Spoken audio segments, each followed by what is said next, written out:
DL go for say wa say kutu say bam. DL kase body hinta no ne pa hontoma. DL News.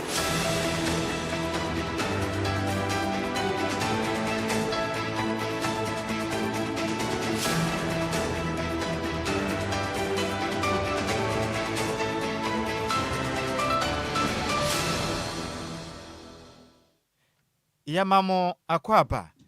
fit to American share yen ewo Facebook no so da face YouTube na kasebo no yemfa emunchiremu ensomom yen share kasebo na se enfamfiri fifiri matane enkopiem ewo wecha Divisional Police Command for Eden Krata ababonten etremu say won makwa kwache owura bia wanya finhia no edunum enan 54 years ne den ade Isaac Adonten na wamususu say owura yi etimi afaba ede aboro ono ankasa ne ba abaya afi ne wanya mfinhia no etumiensa 13 years ne babam ma bofra yi efrim ewo kokoro bete ewo mra osusu se ne bayi etimi akwakodi ne baketoa aduane nti wante ase abono saa to no so ya bofra ne nkwa etimi efri ne nsa na apodifo nkrata wono de ba montene so enafia dai obubu obusuma yegomende taso tu aduanu baako emfempim mienu ne aduanu num wono mo hweme di kan ebedadi say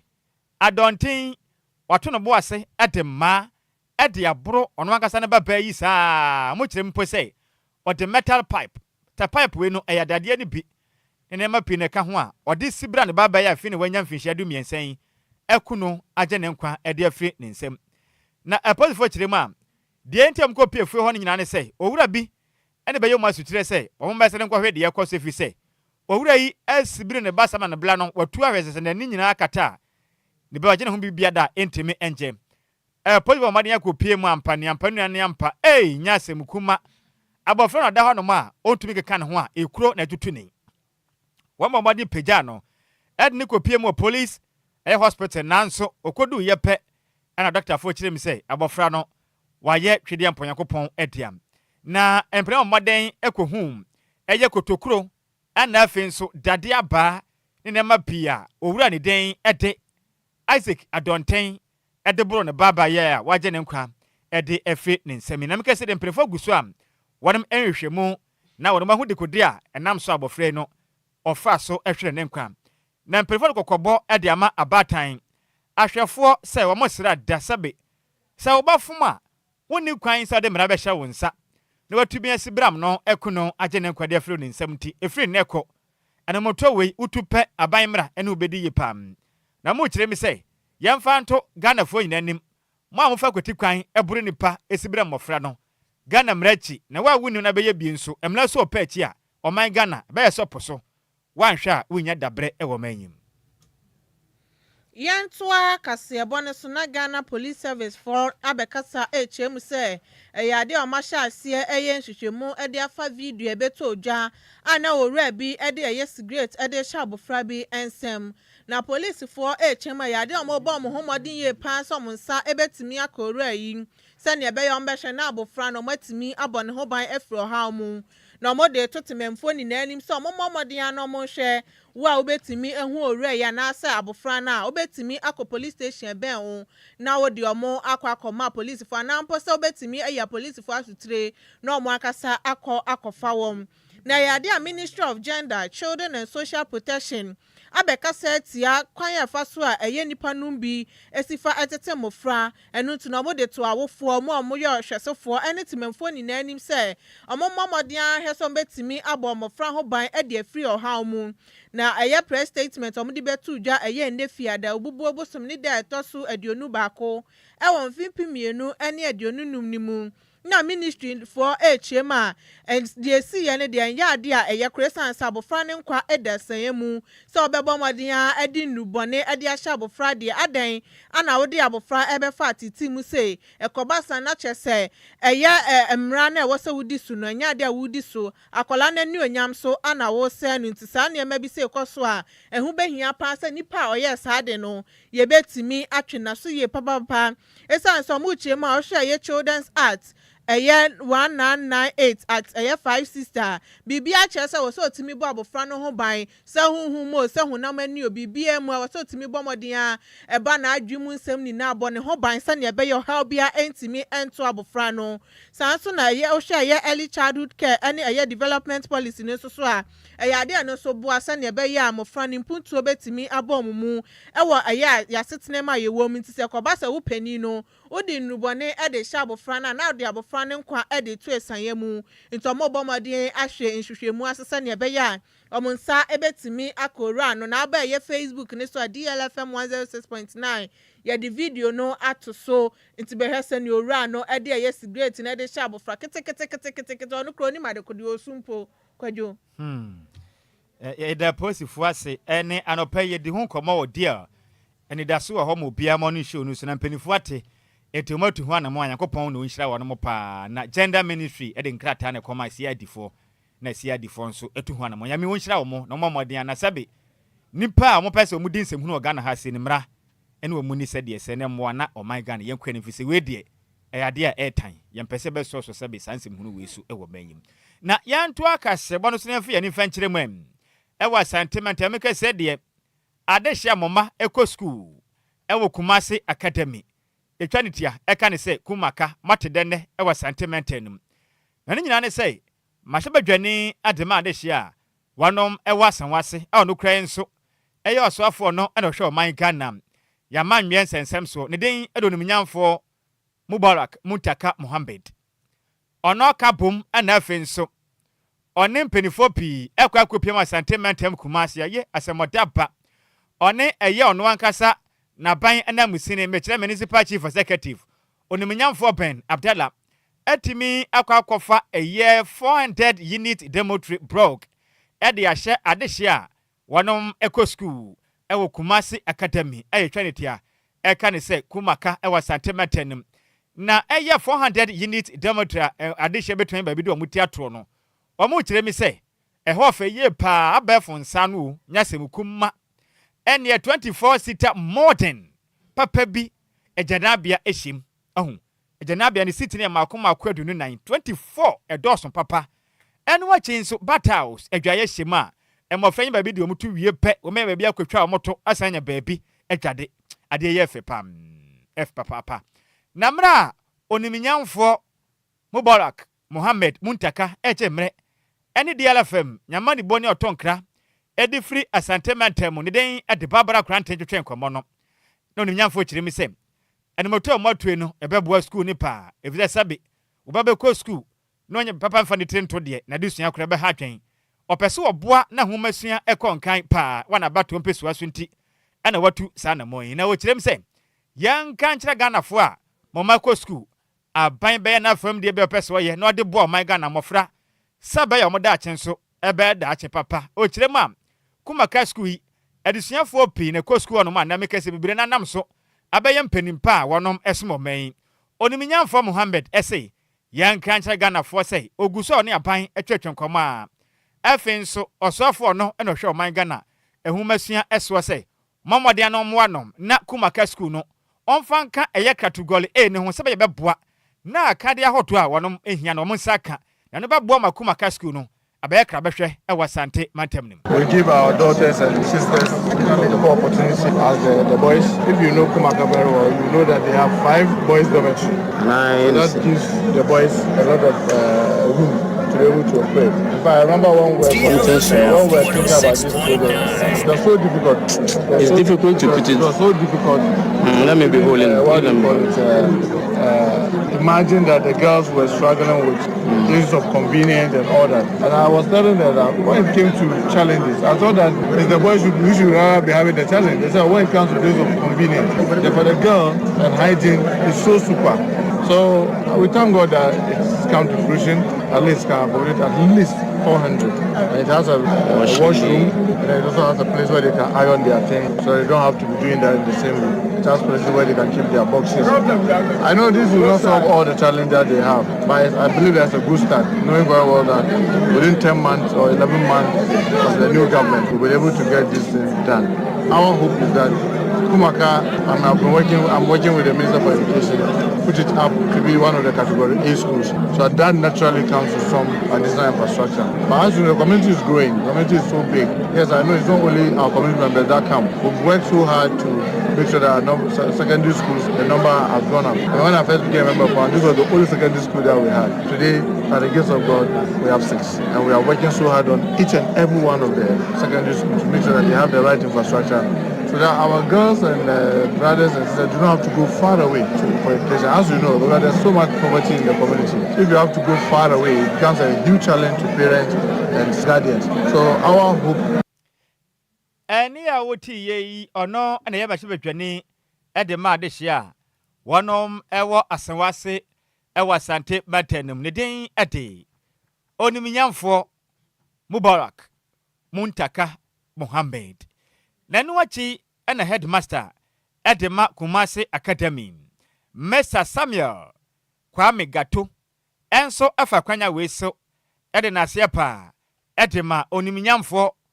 Mubarak, Mohammed Muntaka,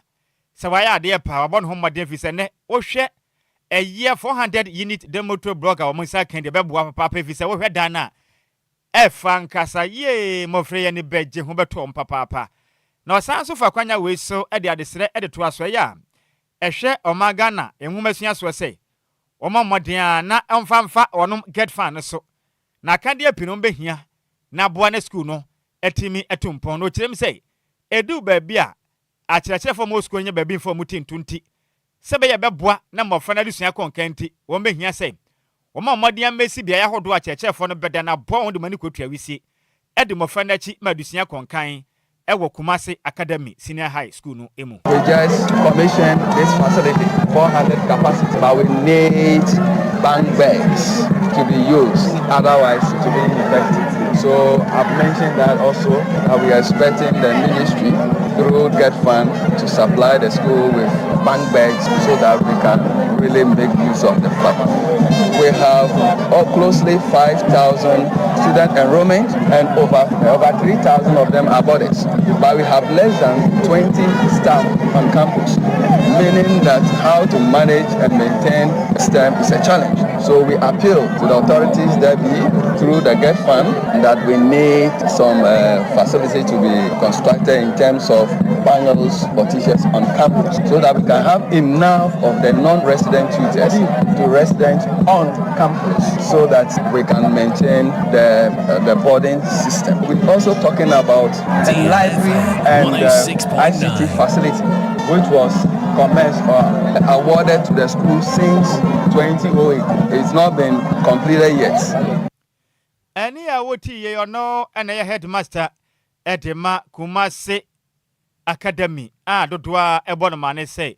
Kumaka, the day a day. Mr. Samuel Kwame Gato Nene and awoti ye, na amani boy, amani boni, Barbara Crantain and a different Asantimatemo, Ebesumi. Yentua Kasia Boneso na Shanti Regional Minister Dr. Frank Amwakohine Asumane Musifo se omomodia no munko share Swami magazine artisan for na on money omo entwetwe nkomo say yade a omo ye kire ebo omodin etimisi akwan ye wo honum esan say omo sin futura efri Swami interchange omo yes who achenim no yade ha omo ye pant omo bo omodin atimi ye kire SCC akwan ye wo honum na nemsifo omo koye major edema Kumasi ye honorable Richard Ofori Agimambuedi adodo na frɛ no King Zuba Sanso Ana Swami MC Honorable Frank Owusu Ansa ene asokwa MC Honorable Amok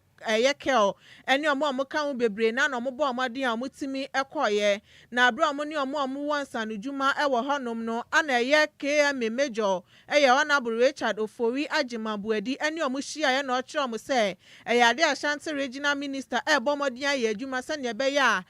Swami interchange no mesan so ahyasie be atimi aye esan se aban ne homodin ye papa na wakasa yi krampo na ade Ashanti Regional Minister Dr. Frank Amwakohene ewo nkran ha no ma obomodin ahese obenya nsuano de ama Swami interchange no ene bekwa Isantasi road project na omoye no nti omo momode an omo nkoma koma nto omo yem esan say Ashanti regional minister ebo adwumaden se ne be ya eye Swami interchange na ombetimi eye ede amawom we na okasa bio na oche mu se eba ye mfuturu ahodo na eha omo ne so a ombebo modin ahwe se anye kura de bia na ombebo modin etimi edi nsuo egu kwan ne so se ne be ya mfuturu no eso ebetimi ate ebe mamu se bia no aha adwen aba bedu ba bia o se motesi abontenso na de ewo mu nie abai ente nani emfanfri sa dwumadie we ho eti adia ekoso wa ha anei ansana dede we ba sori no na asantimantam soafo Dr. Frank Amwakoyene okonkan dada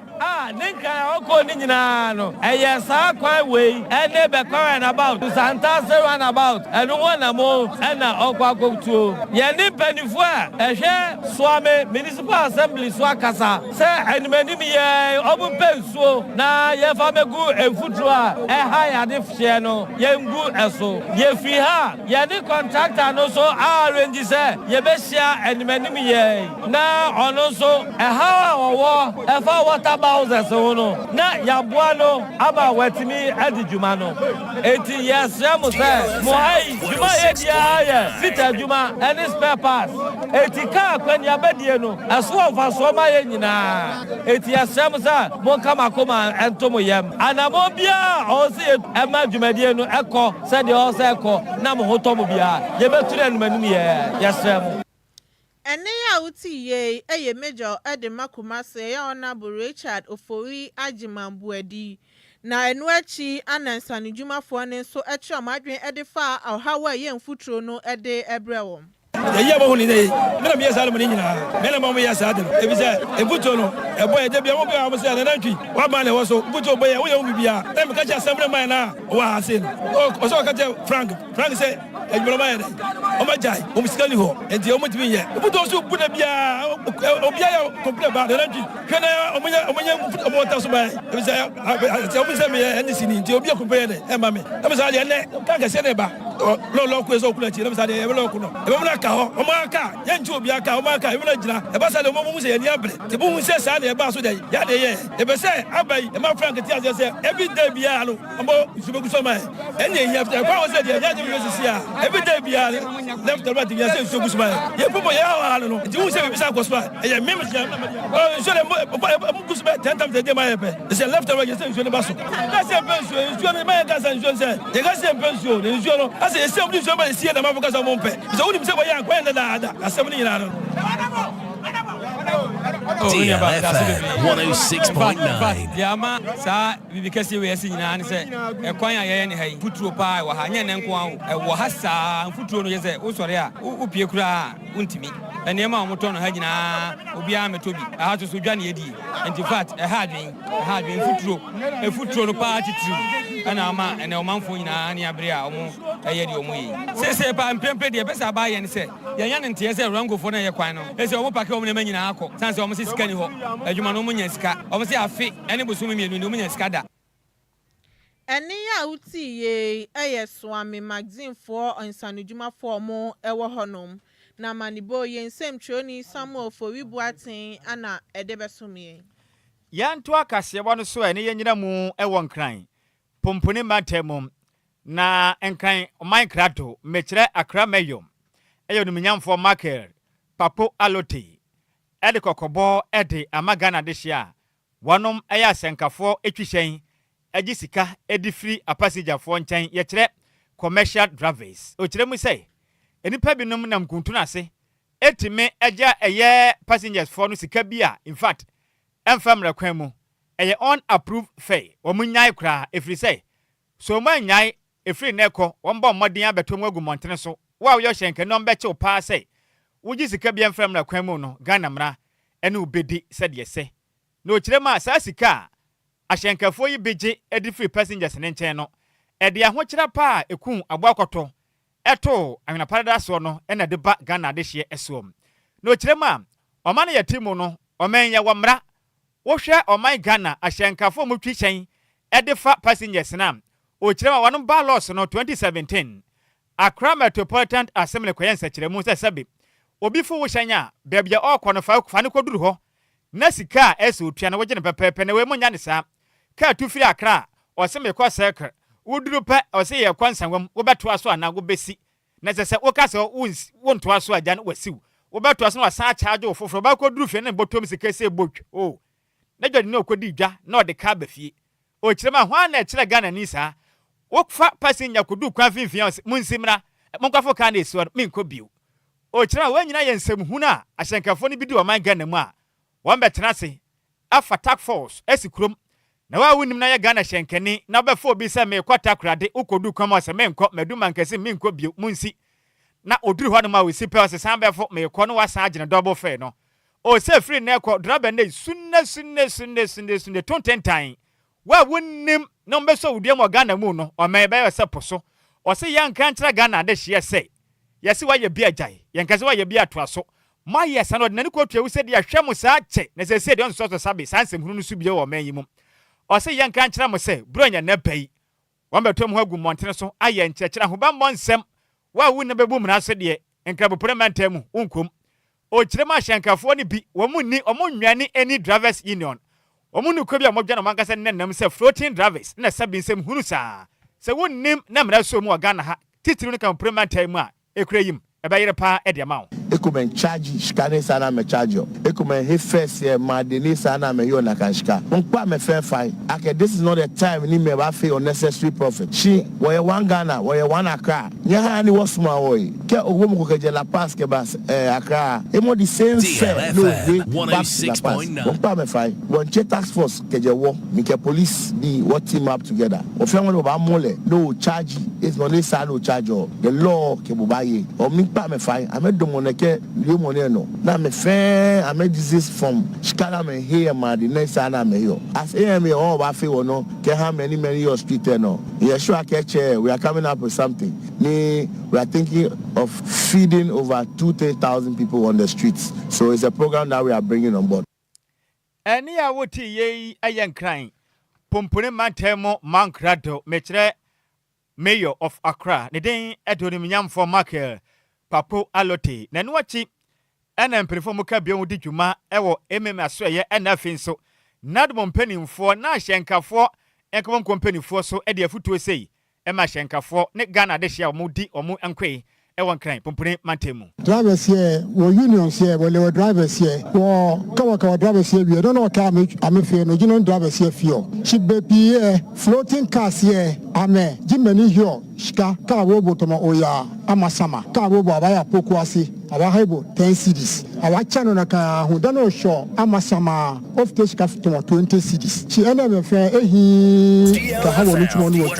wo no ba bia na olupa ke obomodin konu wo ka drivers here awie koni ka price here ke je circle ka ya amasama ka 7 cedis here ame he 7 cedis here ame ke no kono ko aka afo no ona wo ha ni chulo ye eto ame wo fe to ebe chromu se na eja to me top market ni nyama na ni kwa se me there na so mo ye so we'll be looking at all those things and after that we'll ensure that the laws that we have also they are adhering to it billboards na SCC kwan so na obstructive drivers no we have started as ye kasa say no the mayor of Accra no wa allow say all the areas na trees no aye bebre wakwan so everything o china ko no ye corner extreme all those things so any awoti ye aya hyenkafo nkabom kom eku ahoto a ewo man Ghana mu emu empanimfo na afenso asa hwe man Ghana atoyentem eye dwumadie so mechena bompanimfo ni bia mu di dwuma ewo Accra Metropolitan Assembly na wote se wonom de afutu ema Ghana de hya wonom esi wonom kwai ewo nkran pompono mantemu mu yento akase abone so na Accra Circuit Court agrante eye blogger Samuel Amadato a ono diglass.ga.net eye ne dia amagrante ni bi echema eye ade wo so otwa 50,000 Ghana cedis na sureties mienu so eka hon esan so mo bo ne kwadu so ode eye information hu hia a no so netimi ese eye nipa brabo ede fa eye former board chairman ede ma eye National Communication Authority okatache buachi dankwa baby otosu mienu ekeka nsɛm a enim nyinaa ɛdefa ne ho ɛsɛ n'ani onyam nyinaa kyɛ sɛ ɛnya asɛm ketewa ɛwɔ social media ne so na yɛ presiding judge ɛyɛ her ladyship Evelyn Asamoah ana ɛbɔ ɔmɔden atena anim ɛbɔ ɔmɔden adi asɛm no ɛhyɛ sɛ ɛyɛ ade a ɔmɔde ɛyɛ Kwadwo mmienu ɛna ɛde abɔ ɛyɛ Samuel yesan sɛ nea ɔyɛ ɛyɛ ne deɛ ɛntwɛ yie koraa na abro ɔmɔde asɛ Kwadwo no ɛde bɔ ɔno no ana Samuel kyerɛ ma ɛnya ade a ɔdi fɔ na mmom a policefoɔ abɔ ɔmɔden atimi kɔkye no ɛwɔ ne fie ɛfa ɛyɛ nsɛm a ɔde bɛgu ɛyɛ social media ne so ɔmo kyerɛ ma ɛyɛ ade ɛsɛ ɔkatakyɛ buakye dankwa ababi ɔtɔ so mmienu egu n'anim ase yie pan to ɔmo bɔ ɔmɔden ɛkɔfa no ɛwɔ ne fie de no kɔgyina asɛmdibea na ɛyɛ ne lawyer ɛyɛ Jerry Avenobo ɛte asɛm na ɛyɛ court no kan ɛkyerɛ ma court no gyina si a wasi na ɛyɛ nti ɔmagye atum nti wei ne nsɛm a ɛfiri ɛyɛ Accra Circuit Court abɛtogya yɛnto akaseɛbɔ no so ne yɛnkɔ so anyina mu ɛwɔ nkran pompone matai mu dia meka sɛ ɛnɛ ma hyɛbadwam ɛhɔ na mokɔyere paa sɛ bɛnta na ne nyinaa ne sɛ ɛmena kakra ntam ne ana aka ne ɔmaga na foto samfoɔ ɛyɛ onuminyamfoɔ Ken ofoli ata ekopia manone a okyeba ne hododo no nti ogusua ɛkyi ayarehwɛ na mahyɛbadwam de man de hyia wɔnom ɛwɔ afutu ukopia mahyɛbadwam no nso ɛna yɛdɔm kuma no bano dini ɛde bekyire mu a Ken ofoli ata ne ho mfa no nti nyame yɛ adoma ɛnkyɛ baba Ghanam nene na mahyɛbadwam kɔ asetena mo gosu ɛbobo nsɛm ho sam na dɔm kɛseɛ no ɛbɔ ɔmɔden a ɛde bɛto dɔm kuma no anim sɛ na mopɛ sɛ mokyerɛ yɛ sɛn aka ne ɔsoafo no hwɛ manga na sika sɛm so Ken ofoli ata oniminyamfo Alexander afanyo mark no bɛhyɛ bɔ sɛ papa yi dawi bia wo bia no ɛnkyɛ ɔde ne bɛba na samre yehu no wadi Ghana sika no wɔ hefa yehia ne sese ya efiza ukopie mu a report aba no Ghana Revenue Authority and afi nso SML deal no sika fɛ ne nsase a wadi ɛno akyi nso National Cathedral project no so wadi sika nti monkɔfa na mra ne sika no yɛnyɛ yɛ adem the debate we kɔ so ma sɛ badwam sam ɛna ɔsoafo no ɛna hwɛ nkurase ahensie and afi so som kyehye so ɔman Ghanam the den ɛyɛ onuminyamfoɔ Ahmed Ibrahim ebisa sɛ Alexander Fenyo Marken wo hyɛ boss sɛ fotosamfoɔ da deba bepie mu wɔ manyim ɔgyefo boso atwam da taso du nwɔtwe ɔwɔ hefa fa ne bra ne yesika no yenye. I need us to solicit an answer from honorable minority leader. He gave us authoritative information that by February 18th the honorable former finance minister was going to be in Ghana. So I'm saying, where is the former finance minister? I thought you were going to tell us his whereabouts. DLFM Ministers of finance who has occupied that office after their tenure, they remain in this country. Where is our former finance minister? Where is he? Akane oswafo no hwe omanga na sika semso no owo hefa monkofa ne na Ghana sika na wabɔ mu set o moman yaso ayɛ hyi babia wo bia montwe no emfa ne mra wei ɛyɛ oswafo no na ohwe oman Ghana nkurase amamuwo ɛso na wote ne nkaneden ɛde Ahmed Ibrahim na ne wati ɛna onuminyamfo Alexander Afenyo Marken ɛyɛ domko ma hyebadwam wono mpandundin ebeyi anu kyerɛ mu sɛ Muamunim diato ye nyina ye wofa Ken ofoli atefri say odenkrata ekwakwadan office of the special prosecutor say ne hododo nti ene otumi maaye na ohyeboso baba nanso anche bia na lawyer na say the doctors edenkrata ma ne se ba bi se ne yare no ekoduro no obehie so mba papa ni nti okaso baba sesi ebe ha dwento manam le kakra na onfa mra ne sabi motirim ya densa ebetumi ato wahu sɛ ato Ken ofoli ate ebetumi ato mu bia nti sabi onyanko ho akere na onyanko da. The records would bear me out that indeed when the respected former finance minister had issue with the OSP, which mattered the majority leader himself, came to apologize. He used the dispatch box to apologize on behalf of government for the mishandling of the whole matter. We as leaders owed a responsibility and a duty in the matter. I, right here, indicated that Mr. Ken Oforiatta had written to the OSP through his lawyers that he was going to be in the country on or before May, not July. This was in February. Mr. Speaker, in the letter, Mr. Ken Oforiatta again indicated that he had been booked for surgery. When the time came and his doctors further advised that the surgery will require some healing process, Mr. Speaker, he again wrote, this time not only a letter by his lawyers, the letter from his doctors. It is not a matter of I resigning or making a promise and failing to honor that. Let's put things in proper context. All I want Honorable Ahmed Ibrahim to understand is that when it comes to ill health, our medical, all of us may go through it one way or the other. If a man is going through a serious medical condition, how many of us will be bold to disclose our medical record? But the man has disclosed his medical record. Mr. Speaker, that hospital where he's receiving treatment is a renowned medical hospital in the United States. Let's be fair to Ken Oforiatta. Let's be fair. It can be you tomorrow. I etna evetimi aye once way. Aya don kuma wanum wa mashebetwam wanum panu tinini den edonim nyamfo Alexander afenyo Markin osanso ye adehye mu afutu wanum mashebetwam ne kwakra mu no edom kese wa mashebetwam wanum panu tinini ne den edonim nyamfo Mahama Yorika esori kinaye ana wo kire me se ensama onim nyamfo Alexander afenyo Markin eka no o ka so ne ya adwen a na oboa efiri se Kani ofole ata nyina ye hunu modern bo man ganem edu baby ne papa wa yade utumi ho nanim pa se wa yade pa na maka jense senior asa wonte apo adwuma nka fato mani pa afo no wonye o se da bi ne ho ade obeye sam na wasoma wie ne wadi sika na ne wantimi Enquires sabia da emla na wosom na se ne wadi Ghana sika ne yese bra efia begina nkonta animu na abeka cha se wo yade yade na okeka no oboa ese oba no beyi ni wan efisa Ghana sika ne de papa wadi. Given an impression that members on this side are insensitive to the medical condition of Ken Oforiatta. That is the impression you have sought to give. Mr. Speaker, Ken Oforiatta was very sick in this country. You could see the sickness in his face. By that time, it was sweet to be a finance minister. It was sweet to be a finance minister. In spite of the ill health, he persisted and insisted on remaining in this country as a finance minister. How come that suddenly, because today he is being sought after by the law enforcement agencies, he cannot live in this country and is claiming illness? DLFM, he was sick when he was finance minister. We all saw it. He was sick. Honorable members. Nyina ye hu ye emra na oyo man Ghana ye photo sam for so man dwiri sika gu ne botom sa. Entienne asema aba ho a onkwa so anya ne yade mu na omra meyi anom. Wei edom kase masebetwam wonom panu tini ne den edonim nyamfo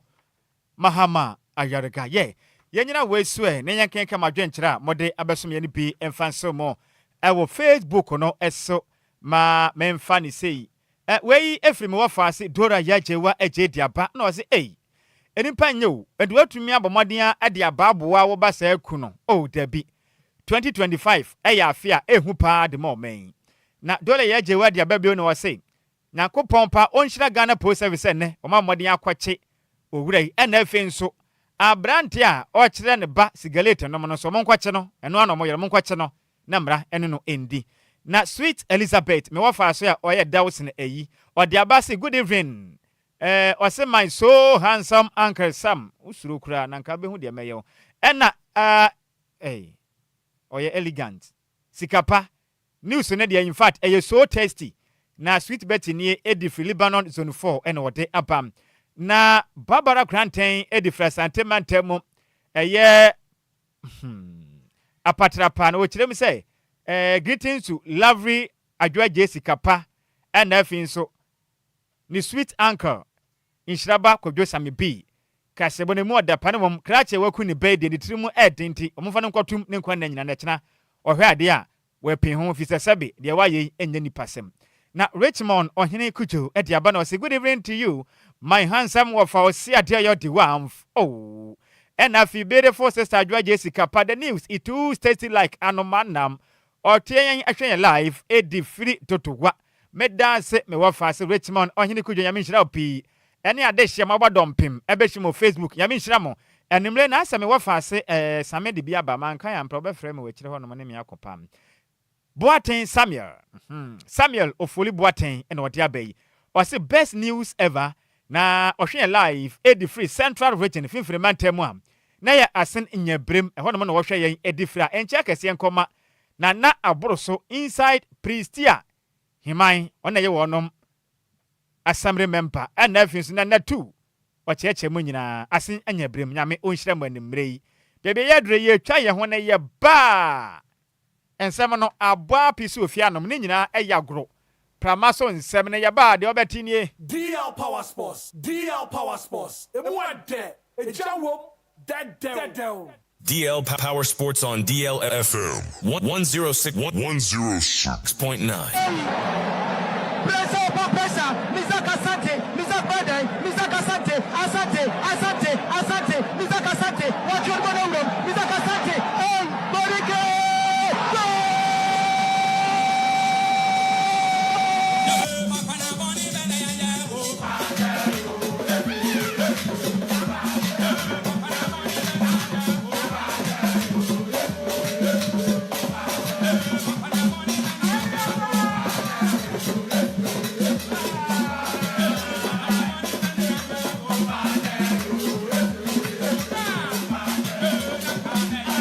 In fact, why you don't say? Your tears, Vanessa, make us me what I say. Jessy atna say. And small do about peso or pamaso no. Or Baba Tenase, where she in the Godia Maya. We can see matches in Becoswana. Nina Eshe senior Jessy, senior Memajo. Of family, so. Nampumbo Cordier, Nankopon, Adum, Edanyamiasi. Set and 70 bill home. And 70 about piece. Tell me, say, Premeni Abumu. So nim premeni mabom na na mu pipa ntene obehwiagu ebenti me yenya one kajagum. All right, yamam na amajubiem emfamba deal 106.9 megahertz so enanwumre bre timari so etimidi agudie munsem etimidi edebra wa bia wutie show no etimidi free yakopiem the executive producers of the day no Kenneth Tata Bismarck Aduse Obo Raman Odisika Brante na bo ene ofa Kwame Afum omo no mutimi tamachi as executive producer say mintimi fa show no entimi fam sa na wote deal power sports a ni nyina so na ofa Kwadwo Sammy bi ono na etimi twa sa voice ni nyina no etimi na Adjoa Agyei Sikapa so no ena ni monyam so etimi ta chide sem etimi fa show no entimi enfam no Facebook so no obi a wotimi de ko Facebook live no champion coffee tailor nkrofo de omo de gina park so etimi sak na on de oden de MCR so no board ma de nti ko Facebook dia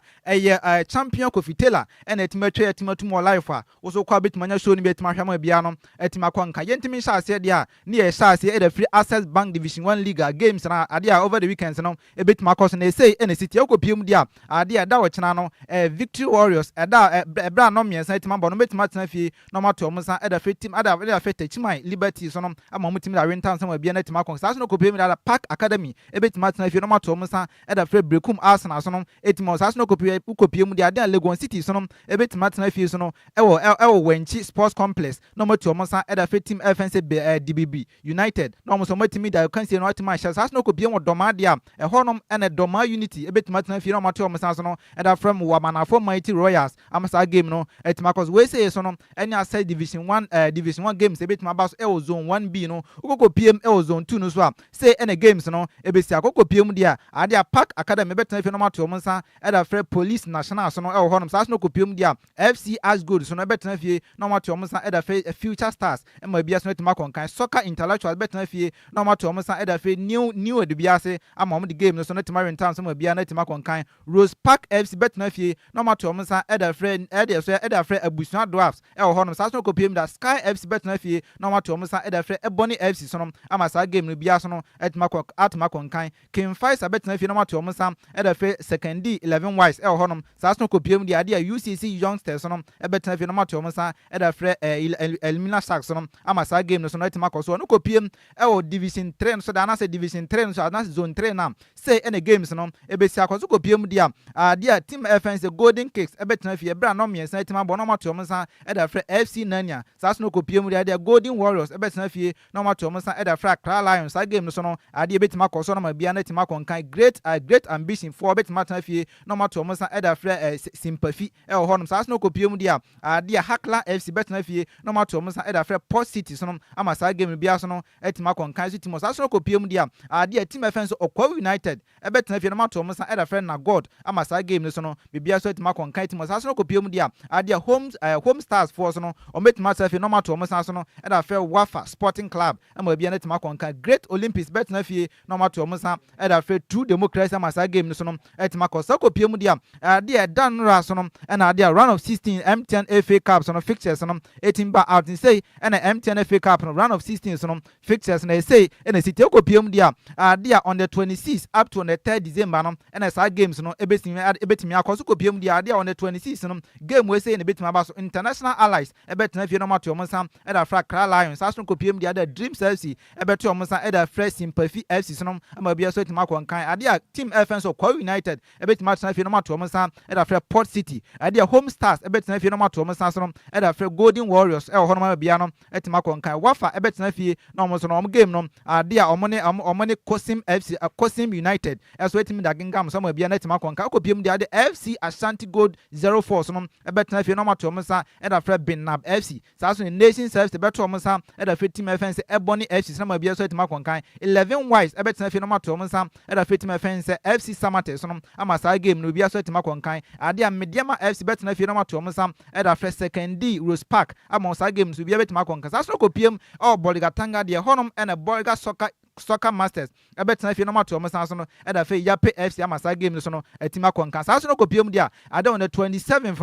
no 27 November no game we say na betima akɔ so MTN FA Cup round of 64 no say na city ade a Hoho United ɛbɛto omosa ɛda frɛ Heart of Lions Rose na say Park Academy ɛbɛto omosa ɛda frɛ King Faisal sa so kopiem dia Northern FC so no ɛbɛtena fie no ma to omosa ɛda frɛ Victor Club Warriors ama sa game no bibia so ɛtima konkan Tamale City ɛbɛtena fie no ma to omosa ɛda frɛ Brekum City ama sa game no so bibia so no ɛtima konkan city makopiem Doma Unity ɛbɛtena fie no ma to omosa ɛda frɛ Young Apostle from Techimai ama sa games bibia so no ɛtima konkan so team Doma so no ɛwɔ hɔ no kopiem de ade a Brekum Arsenal ɛbɛtena fie no ma to omosa ɛda frɛ Mighty Royals ama sa game no ɛno so ɛtima kɔ so sa so Police National ɛbɛtena fie no ma to omosa so no ɛda frɛ Mysterious Abusua Drafts ɛwɔ hɔ no sa so kopiem DBB United ɛbɛtena fie no mo ne Brekum Chelsea sa game na ade nso bɛtima kɔ so ɛwɔ Sunwane ama bia no ɛtima konkan so kopiem de on the 3rd December no game we say na bɛtima kɔ so ɛwɔ MTN FA Cup round of 16 so no say na city ube PM dia ade a Pobi Man no ade a Accra House of Folk of Asamibi ne club no ade o metima tena fie no ma to omosa ɛda frɛ True Life we say the other house for no ade o metima bogman obia so na tima konkan so team hɔ no na God betena fie no ma to omosa ɛda frɛ Great Olympics asno kopiem da Vision FC omne God na Tram ɛna betimi abos asno kopiem dia ade a Future Stars ɛbɛto omosa ɛda frɛ Krobie Kumasa Sante Kotoko ade a so na masa game so no bibia so tima konkan so asno Baseke Holy Stars ɛbɛtena fie no ma to omosa ɛda frɛ Go Stars FC ama sa game so no bibia so tima konkan so na last game a ɛbɛkɔ so MTN FA Cup round of 64 no say na city ukopiem dia ade a Great Ambition ɛbɛtena fie no ma to omosa ɛda frɛ Sankara FC so no ama bia so no ɛtima konkan yɛn France nko PM Greater Accra Division 1 Women League ɛtimi kɔ so na after week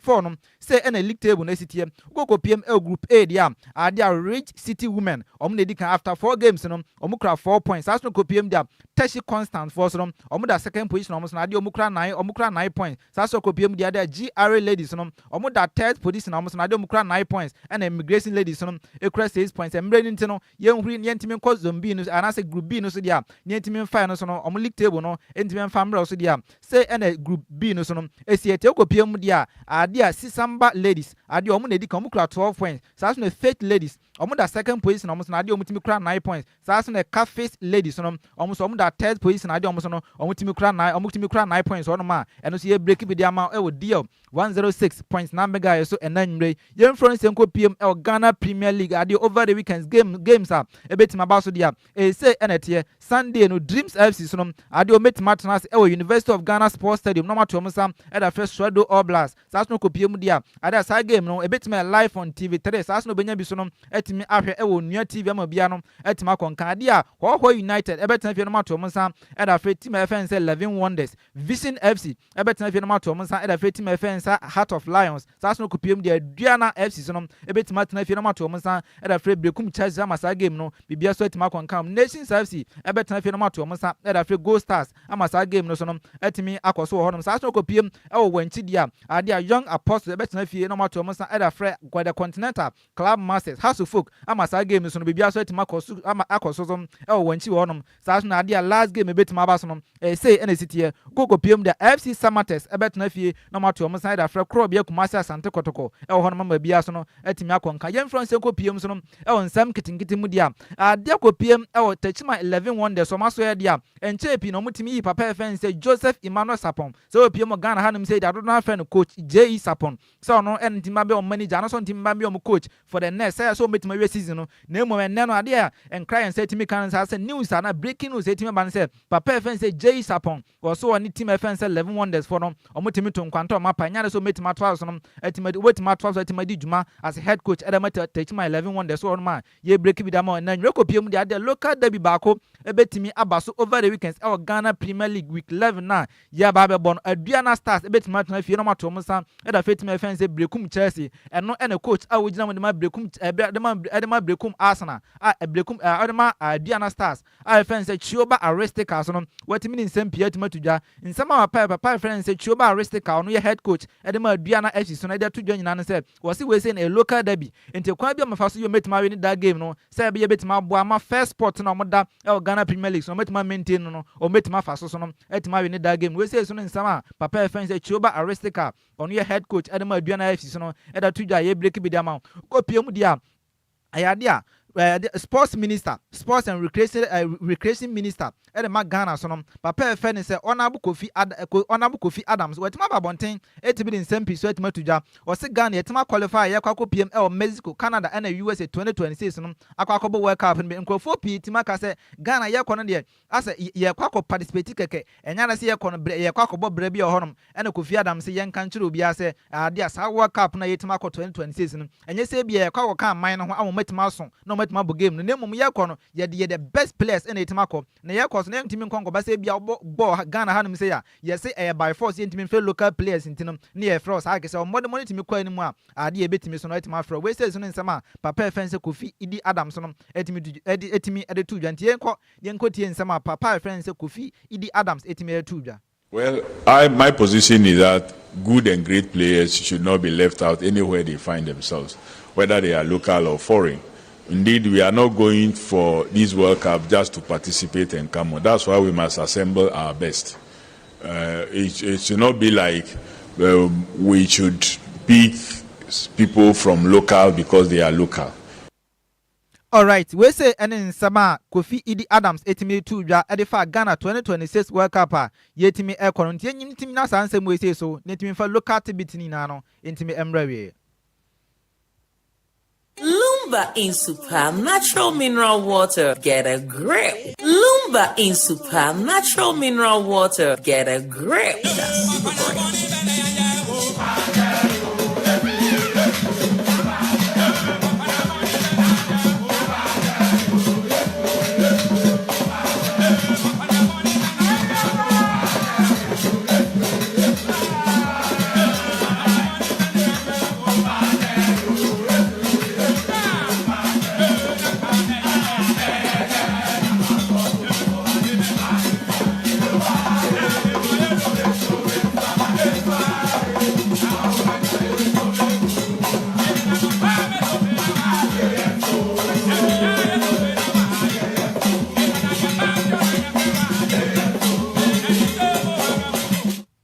All right, yentimin twas no yentimin konkrofon close no yentimin fa the foreign Tibet na ka yentimin twas on famra e wo dia 106.9 MHz so enanwum radio yankonko PM e wo the word of boxing so ukogo PM dia abrante FM said Daniel the boys na enche pi na Daniel the boys etimba tu dwa so oni abrante FM said oni abrante FM said Frank Sanchez e betimi the bout to be etima Sanchez nemom ene yetimi da sorry a abrante FM said Daniel the boys aba bonte abeka che wiase na say sa bout to oni abrante FM said Frank Sanchez e betima enya na say we interested wontimi nkosa about no biem eso ho no ma ye break bi da ma enanwum so no ko piem dia abrante AFN say Fabio so no ade akopiem boxing mu dia wetima gine din ye papa ensema ba pana ba bonte din abetu dwane na say wo so ono no ene da so ne say bia enka obetima gina papa AFN say Anthony Joshua no no ni nyina so no etima gina ba oni na etima gina ring bakum etima si akanti no da china bia no so nya AJ anasa Anthony Joshua so mu nyina no ejina the same bout mu etimi si akan ade betime de year pa we say so ne nsema abrante offense Fabio so no and Adjoa Agyei break bi na ma na nwumre ko PM so dia ade a UEFA Women Champions League no enra games ahoro pi no etimi eto dwa ko PM dia da Chelsea for no emma no mutimi share baako emma FC Barcelona so no etimi share baako sa so no ko PM dia da Paris Saint-Germain omutimi share baako emma FC Bayern Munich so no etimi chomo etimi bo me kan miensa omutimi tie no mba sa so ko PM da FC 20 ade omutimi tena fie omantima shebe emma Atletico Club de Madrid etimi ko chomo bo me kan nan a omantima we say so ene emma from the Champions League no enra games a etimi tu dwa so no etimi sa so no ko PM dia ade a CAF Champions League games baako bi so no ana baako bi etimi eto dwa ene uko PM dia ade a team fans highlife otimi tena fie a omutimi chi MC Ojes etimi bo me kan mi no omutimi tie mu baako na game na etimi koso no ene enye ize kra uko PM hilal omo na ade omutimi fi Saudi ana uko PM dia ade omutimi fi Sudan ye nyina se enim se Sudan uko PM Sudan se si ade a ade antokwa brand ntina ma omo clubs na so league no ade omutima suspend na game etimi koso na team fans hilal for etimi se omo second goal no na MC Ojes for so omutimi ntia because uko PM Sudan na entokwa etima koso na eba ne sen na ye timba mu kroma muso ya de mutimi share sa eni sa wo ba Facebook a wo betima feel the way and pressure no esmi cost of field no so a omo so no mutimi share that 2-1 no timi honom no ye influence ko PM wo sem from dia ukoko PM ukoko PM Spain a da obokra ten fence marker se season ba wie bia na aya na omo awards aya na omutimi yi ukoko PM dia aya na omutimi o se bia marker no force no ade season itimi ba wie no player ben ene ne modemo etimi ko nkan ye pass as na coach ben ene ne modemo so no etimi ko nkan ye pa ntia no no marker force no etimi de award no etimi share so na award ntimi ba wie na ade omatimi ya branch fence lami ya ma so no se the year na etimi twam na se last season no ono na player ne modemo etimi ko nkan ye pass no e was Spanish La Liga na coach so na modemo etimi ko nkan ye pass no ade omatimi ma ba fence Hans de Taflek on so no etimi ginam coach edematimi fence FC Barcelona we say so na marker so no o ma was omatimi tu dwa no o ma omatimi gi ye ko PM so dia ade a England na se EPL no no ade injury list and I say this season no clubs are omo players etimi play ye pa no ade top 5 no say in the city here uko PM Man City a ade a mo players etimi play ye pa 16 injury and odo matima record Tottenham Hotspur no ade matima record 16 Chelsea etimi record 14 Brighton etimi record 13 and the last one no Arsenal mo so no ade matima record 12 ndiko PM EPL no ma ade clubs are mo players etimi play ye pa no top 5 no say in the city here uko PM Nigeria omo legend ba ko fence Yakubu Ayigbemi ade ko PM Yakubu Ayigbemi etimi ni nsempia etimi tudwa ensema apani timi kan se so be PM Nigeria omo national team ni ma also omo timi kura strikers be makoma be 4 Nemom se kokoba se bi agina field nso etima ba se ba ko pe na otimi hu no Abrante fence Victor Osimhen also ono kwa na etimi kunu ye den etima team anasa o my fence Nigeria omo maka ni nyina de eye omo de keke sa ade a omutima se Nigeria for so no omo Jessy na etimi ho no we se su ni nsema Nigeria for omo legend fence Yakubu Ayigbemi ada Adjoa Agyei break bi da ma dear 106.9 mega so enanwumre uko PM dia ade a Coca-Cola FIFA ranking no so no etima ba ne se na top 10 no esi etie uko PM dia ade a odi kan no Spain, the other mienu no Argentina, and a third position no so no my fence France, and on the fourth no England, 5 no Brazil, and a season Portugal, 7 no Netherlands, and a 8 no team, and also my fence Belgium, 9 my fence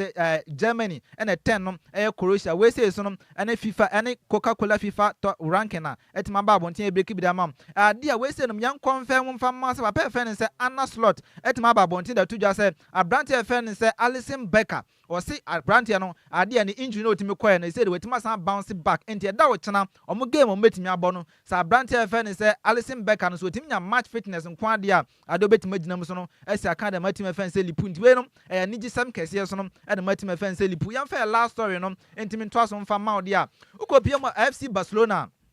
ayade enra na anase enne na Abrante fence Jerome Boateng etimi koko PM o mu training na koko PM dia Abrante fence Jerome Boateng no osina kan e de matime osina kan e de matime fence Bayern Munich so no e Germany importem honom den time honom no na ba fence Hans de Taflek no honom sa so koko PM dia Abrante fence Lewandowski so no timi honom nti enra anase enne na Abrante fence Jerome Boateng koko PM so no team fence FC Barcelona ade o mu camp se bianca obianca no na ya adwuma bi sa se bi ofasa me bibi na be a Dutch night makoko PM o BBC na be na Adjoa Agyei Sikapa so na be on so CNN na mo say be Adjoa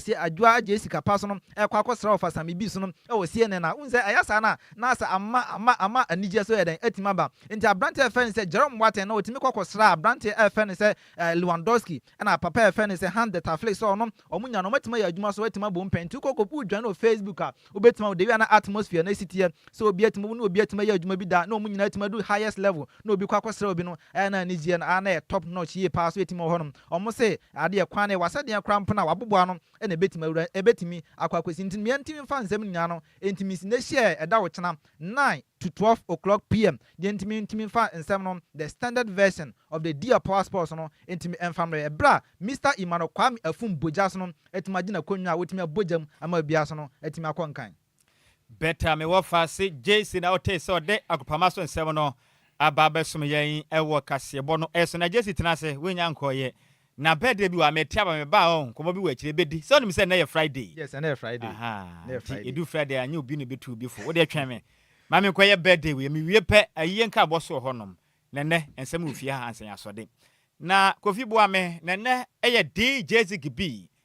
Mr. Samuel Akwa ema no esanamra ne se Ozi Girls ono an twetwamutwo ne ade nyina ne boss ba ko pe ne den ade Mr. Kwaku Jones dodo asanamra ne se Lion we de onanwuram odafie na ode hyen ka ede ya adwuma efri achem oda ede ba enkraboprenantemu oyusu Toyota fish bi tisinia ene ene your birthday so happy birthday goes to you Mr. Kwaku Jones adodo asanamra ne se Lion we every DJ Zigibi ya adwuma ewo DLFM 106.9 yenka ncho so to opewasem ne mpa bon se twede ampo Yankopon o manwosra ahoden na ho bambo no enyere ewo so tumbia da ba hye nkwanhia o hawde Yankopon ema ne mpadom unu wa passenger fu Yankopon ma ho ban no ma kwantenten o masika ne yedie ebi emre wonsre ban mu so happy birthday goes to you Mr. Kwaku Jones we ye shenkani adodo abomra ne say Lion wutwika edifri achem oda at the back of a premantem way every DJ Zigibi oye adwuma e wo DLFM and was say yemfa birthday way emfa emao enkabobi akam na ye bai tie we ansa na de misrawo yenika moto okwan so ansa yesim ye moto ansa ekwa matene ene aya daben it's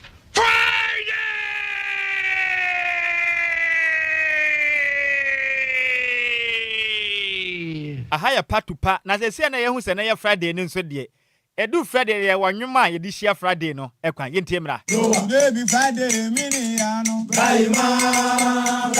ngene Friday Braima moko nga mini yawuno Braima ngene Friday Braima inga kese Monday mutumo bi Sunday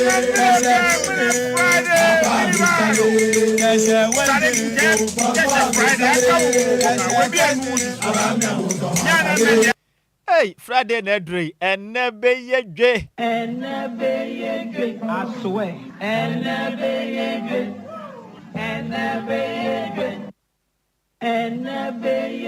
I swear enebe Messi ene se na ye Friday mo boa krai be prepare chire krai mu ambe hu say yes member wo krom na ene ye Friday dia me wo fasi broni say o wasem bi ka kire mu se ne eye de ba de a Ladies and gentlemen, the weekend. O boa kra weekend na ya hye no na se ne edu Friday ya mesre mo ye tufo wa Ghana ana say ye ntufo monka me ntie Friday I dem pa na to ka fa me say o si ntufo absolutely ntufo Friday Into Friday there. srawo ntu nipa for Friday Yeah, sure. kasa ubakasa gukwa srawo adu ni kasa wadi no ntu nipa be for Friday fi adanya de ya ntu nipa for se moteye mesrawo anya afi na okwa akwatena wa say abusia pani kotufo ene ye Friday twan nyame ya adom a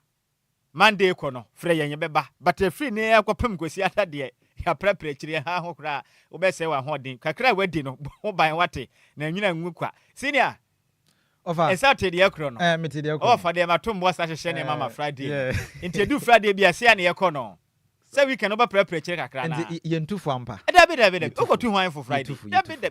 udos obi so de tire besi for my jano manenya de obey ya me ya atoma Monday anopa nesa Monday so antowe anto a okọ o sa na den weekend ye ntufo dabi sase mojitum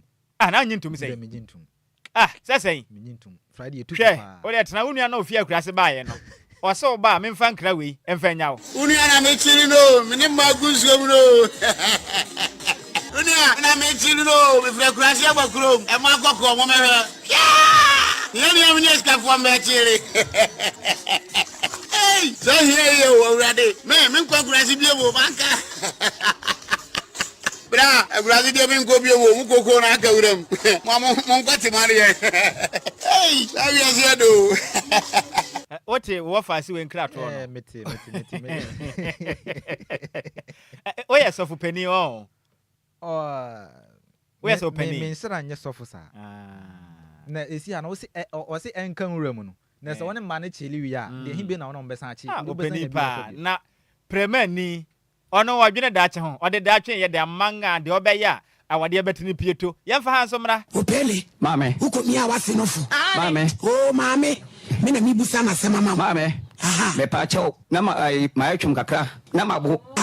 ana me da me ho akomachi no wabetra machi na msako so nufu tinye se bia wo na mada me sheda na mada wo ba ye no wo huni no mada na mada ana ba so me nufu so wase ba na me de me ba ma wo na me wo so me nufu na mada edu Fridays na ensem se ya na ekoso o manyim nti ohwa nka bibi se nka otie afutu anko bekwakoso na ase ba bi afutu wantie hwe na wo de awusi ni amampa wo fa hian sa wo ba edu hwe na wo de me wo fa se so ni me boss o se wo ba edu weekends a se ya na ekoso o Ghana tu be shia Ghana brand maba but me tu be shia Ghana brand maba tu be shia Ghana brand maba but me boy ai I'm from Famba so den enwa na me gumi den enwa wo adwama yo se pacha tu be shia Ghana brand maba but me boy ai I'm from Famba so den enwa na me gumi den enwa wo adwama yo se pacha fiade dua se na ekoso o manim ena enkofo chile se wona am se wankasa no unse ufiri buno bae na nsha dan che unse no offer se ewiase we se na ewo no enye bibia na yema obi ha ntimi mi se die ena wa bi se ne die ede jeja ho na da yakopon beton se baba ofie be fo de wato da katiemu na de wakọ anasika meboa jeja ho na yakopon to ne nsafre wa ebi mpa na amfa ma obeba na bia na senior man bi gina o say crash na uko wiase ujeja ho pa o banye se sika kan dem hwe no yo kan ni na ogitum na seba na kan sika na ye nya sa na tie o pa jeja ho na de onum de ekro no hwe we de ebia kovitela na ebia be support me kofi ewura de crash pa nyama yo yeraba nyama ni mfia ono na oye crusader o sa ona di anim ye di na chi de me ye nyina mesua fre ne nchen kofi ana meboa na me see pattern but me wafa se ba kon e de ade aba se wo ba we last one na dey sorry so na yakofa eyen krato no na wo se ade we ha ne pa anti ye mo na nte sa ni ma be ha ne pa oh Apia la fu oh they block at me blocking at oh Apia la fu oh they block at me blocking at enti we kan be kwa we na say ya na ekoso o Ghana mu enti ne ho asemayen no se unse untie futu da sa futu a we de ye den dabi enkoto bi afo ne mesra twan yam ya doma mande anopa ko betiu unse ofade a oboyi eno de e ade eka ewiase ye se na eka nyina ya setena de he na nka setena no de he na nka ho ebi ho no ma ye oba bi oduru ansa na se utimi agitum hwe wo de wunnim tra wo na emwa wa bebua wo bi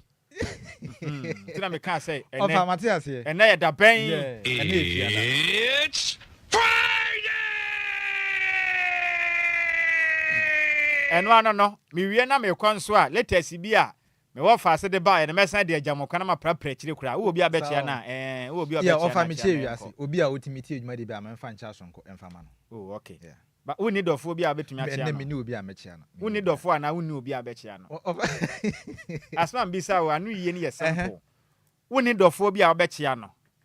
oh mecha do fia me ma ne papa ene bi amechia o ntima menchia Mr. Awuni Jackson ene Miss ene Madam Rosemary omunyina e ahafo kasapen wonom pe ena omo ye wadofo ya omo kwa na madofo obi a oben obi a including oba kra no oya wotamfo nya sa na pese wo kire ndofo ba unze ya wodofo yo yeah offer Kofi we de mama ye nkra to no wa na mempra pra kire mo check we mama na I say me hu wa ha sei na mempra pra kire na ye so na se woni dofo a mempese bedu Monday na wanim tebe ya sesa wa na aka ye offer bibia nsi wa na wo se woni dofo nti wonche obi a sika mama kwa mo achi adofo wate so do wo bi o hey what am judi o me pe wasem bruta wonderful mi wi a ye nkra to no wi a me wo me nyem special bi a Ghana for na request me bo wi a na me wa kan wasem wate enti me ofa asem ntwa me ba sisi a ye de ye nkra bo no twam wi a ye be soro so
we eye enkaipo na asena abusia ewo achem achiase ena fe asena abusia ewo achem kede ade ataworo mani brichie abo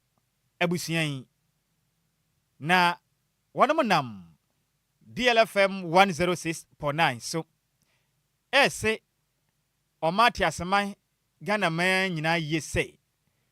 wano de hye de wankwa abusia edakom abusia ni nyina bofo ba kopa wonom edina yawo wasona abusia num wachem achiase ene achim kede eje owura onimnyamfo retired DSP Joshua Kofi Enin ana wofo edene ba atiasefo asase so efempem donkron ne aduasa baako a ofirimu ewa afie mu enfempem mienu ne aduonu enum na abusia kirem se we de eja ehi ato enyina boa de asiei emu ohya ento behia Ghana fo nyina se eye wo hwe no eye kwagya nti omotonsa de afre atiaseman Ghana fo nyina na yam papa retired DSP Joshua Kofi Enin na ye unhyehyeye no na edidi suei twede amponyankopon eyipuma kwan mu am memenda ebeye bobusuma ye memenda taso aduonu nkron emfempim mienu ne aduonu nnumu omode ne beto mpam ewo Methodist asafo a ewo achim kede ebra ahomache no nan abo apa ho sema no aduasa na Methodist asafo ankura bata ewo achim kede ebetena se na wonom Agyei yam papa retired DSP Joshua Kofi Enin na ufosom ewo mra abo anapa na otwepepe na asafoma no atena ase na mu wie pe omepeja mu no ekwesie nom ewo achem achiase Methodist asafo no emusieye na mu wie a abusia betena se na wonom anom yam papa yɛna deɛ nyinaa retired DSP Joshua Kofi Enin Nachi Sikasa mekyerɛ mbɛtena ase na wɔnom ayɛ na yie nom ɛwɔ mmerɛ a abɔ awia dɔ baako ɛkɔpem enumre nonsia ɛwɔ Achim Kade Sakola Park Nyankopɔn yɛ adom a ne kwasi ada soɔ no ɛno ɛbɛyɛ obubu abusuma yɛwumi ne dɛtɛ so aduasam mfimpi mmienu ne aduonu enum Mamadia Ako yam papa retired DSP Joshua Kofi Enin Eye ne nase esum Ewo Methodist asafo ewo Achim Kete emra aba anopa no nwotwe apa ho sema no aduasa Wade mo kire ma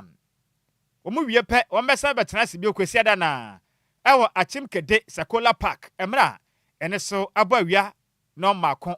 ekwapem enumre no nsia mekira from 1 p.m. to 6 p.m. Enti se dem penifo ka no de ateto nani enye ono a na eyie ne nachi apam apai no nso enye ono a ena opam eye wo hwenso eye akwaja enti nkan eye retired DSP Joshua Kofi Enina ankobe benti ye nyina enko boa busuan yi ne enko prapra ekire kura na oba kunafo ucha na ekire no eye ya maame ekua Esther adodo fa ne say anti sisi Samson na champion terror Mr. Frank Jerry a wo ye adwuma ewo DLFM 106.9 ekama yam papa retired DSP Joshua Kofi Enin ejano ekire ne bi enti we ni nka abo ba ko a yesa so enumere ya ye de asumwe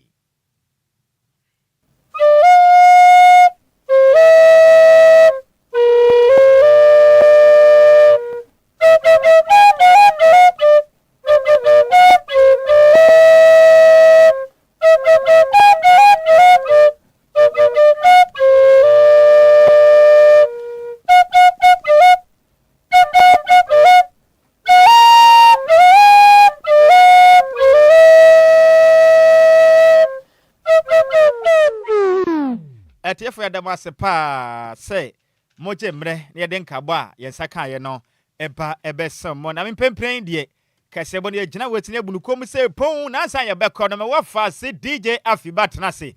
ode agusu awso dwumade na eto ase na DJ wafa na se de ne program ne bekọ sen on se na eja waje yase contract no aha na ensuroja ote achi wakufi ankwanoma na ote wo no sa na enem so meje contract na Friday awoso no oba pra chire ye woso won nrakura ne ye difie no ene yete mamo awurade ene flavor no benda me feel pa o me feel music ne pa and yankai Ghana shenkafo ne say we a taxi driver anasa make say no o ye car be a use a trotro driver no mesrew even po wanka so private car kra na hwe ne wanchim radio ne mfira debi because you fira wa den wa ja ho pa na di agwa ba chudu watum e han sa na ye no ana mo na wuti na obo wuti nku na ba won sa na de mesrew won sa no enwo sti ano so oh yes ene de so nyum na na me de ban anya na we kofi kakra bi pe but a senior man na on so owo Damfa taxi rank one mo kire mi se o ya de o tie 24/7 and den de Mr. Solomon ha o tie pa endrada me wa fa kam ye fum ma minya ne tie se on fa ye show ni agro enti Mr. Solomon we ye taxi driver e wo Damfa taxi rank one senior ya mi hye nim se ni mresu wa biatum wonim se me wo ba kon so Atomic Junction honom yeah me wo ba kon Atomic Junction ho na me hwe se me ka ni din na as o ma me ni din ma me de ma champion man I say me hwe se meka ya o hwedin no ayi festival no onse mso ya contractor ekoso pokurom so unim se pokurom so me no ka say yesi a won so won de na ekoso sa ahefa pokurom ano wo hefa e wo side o san ebri a wo de ko nsawom da hono ma Adjoa Agyei wo onse ayi o be fa search ebri be fa search hono side na akọ yeah won so pokurom o celebrity festival na gina so gidigidi enya agoti mami chia me aminu abia ba kopa owo ho ye fe ne Esther Befi yeah o chiade wo enokwa achewa won abie mpu ha enti pokromfo wa wo hwa wo ni machines ni me ha ho when you scan go high be me ha ho na yin aso be speaker kakra bi na de ato DLFM asa enu anen odura na anen enen so papa hodo am bonwom Ghana ha ne nyina mo de mo fa afidie ne to DLFM 106.9 solid 3 hours ha ho ko fa DJ bi ha ho ko se usika me a mebo ha ma untua hwe ma yen wo dia ne say bietum keke na Ghana fo fa ni asa wati ase entutu bi ni mfanji ye no weekends no once once efiara won tufu David say efiara won tufu ya me nua bia yi akonta hu na fe fa akonta de bre na ozo amfa David ya nua bia ye nto eye o fa ase ne de aha ye kwan hu nti no e be hwe ne ya prepare chire okay e be prepare chire na o asema wo kan na o be so you hu ano e dey be me bizane say Hafiba into the sea and 7 crackra and say so the crackra na say akonta na me gina soro wona me hu me wo fa si asa o ya pa ho asem o o fa de usie still na wo pie dwam any panel Lumba kan wa ante ana ase ya de mi sie na mi pie me she dem bia me pie mate mo de mo mfa mo nkomo ni nsi na taxi driver ba ko no so Atomic Junction taxi rank the day the Mr. Kofi Amponsa ono so ya de pa 24/7 DLFM wutie ya menhira ne pi Mr. Kofi Amponsa a wo ye adwuma e wa Atomic Junction taxi rank ya menhira pi na DJ yemfa nchiama ye na otubo jan kwesi otoso biensa ebrehene wasom sa 38 years ya menhira ne pi ebrehene mechia na nkwaso mo piafo adwumade a wo bo ma de hia mo wabri ene apia mantem no ye ni so ya menhira pi na afin so achiase na okitase hene kitase hene wo si din ne kura ye de yin ono ye twafo hene ewo jankama na na kwa isi the first na na kwabena kwa isi the one a wo kitase na nkwa so ye hyebo se beba ma ye ntonka se ye mra na se ye nyae a ye mra nso e discover ha na hu hiam ha disika beba ha na hu hiam pa ye ni sikapa e na eba Jessy beba bi o so nkoba na obebo be kokopre chiri ye be ya Friday ye ntufu ye se hu se nana unkonya no ho bibi kakra wo ho no na wa prapre kama na ye fine in fact ye bre no ye di too much senior e se ye soro so na ye ntufu nti ye mfa ne sei na ye nkokora Friday ade me pa na tu ka fa mo say o se ntufu absolutely ntufu Friday nti Friday there srawo ntu ni pa for Friday yeah sure kasa ubakasa gukwa na wa do ni kakra wa di no ntu ni pa bi for Friday fi ada nya de ya tu ni pa for enti kakra wa di na fi ba fa de mfa nkoto bi for and one no Friday this year ntufu o odofo bi a cha na me chia na me owo me me dan ase say enfi dudu nyina wanyi mantu angu no so de nyina chi one power no o support ma me ho ofe pa na me kotoro inside no ho ofe pa no support me bibia me no wonder say san ho ofe sa o ma me ho ofe papa ono nkwa na be chia no say ade bia me ye bia ma me ne mpaebo ne do na e ma me koso me bi say ono nkwa na be chia na for now de me nchi ono nkwa untia ni wofia no wa bedru fia me bisa ne say ono nko na obechia na ese mi na do wofia the one ya asema ya kan otene we de enya hwe mate afiba ye mfansi mi na wofia mi zango chia yin Matias ana ela mi chiela okay mate ela ya mi shira opi ena we de miami dobroni enya botietietie miami ncha na yenko miami dob ma wi mu microphone afrim mpom ba bi mfa miami dobroni a obesra me ne ya mi shira opi ya mi asiesi pa waka baako na minchi ame maame Mrs Priscilla odobroni fosu okay ne nkwaso na minchi ame ma die nyina me babies we can babies kra na dos me baby girl no Miss Enquires effort yo mate sarokwe ye akwanya de ma de betumi de aye ni a ye da ase saroko na ye che ye maame odobroni ne ye che ye busuafo nya ne papa da de Lumba nso ne ma nya ne ye che omo nyina na ye sanso a che ye maame akosi ase obibi ogobia no yankopon onhia no na ommo no ho ba na ye sare so a mesra mo eni o enie enwum wei eye Friday intimidi tuma mamo ewie pe na DJ afiba ato aso akenkafo ye sinkonwa besem ne ye mienu pe di ameje so eye wofa o si ade ye de one Nhyiraba Kwadwo Sammy B me ne me wofa se ba Adjoa Agyei Sikapa ya kram ye kwedie munso